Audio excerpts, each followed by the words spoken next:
Ayan po yung natin mga idol. Kargador natin, oh. Malakas yan. Malakas yung amats. Oh.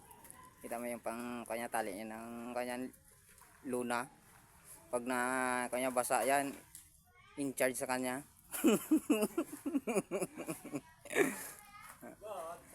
Order po yan, 25 sacks yan. 41 to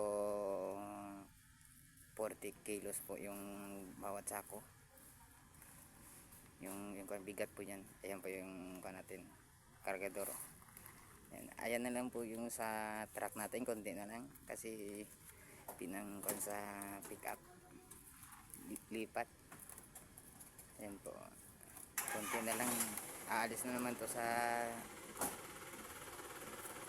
Martes. Kukuha na naman to sa Mindoro. Ayan.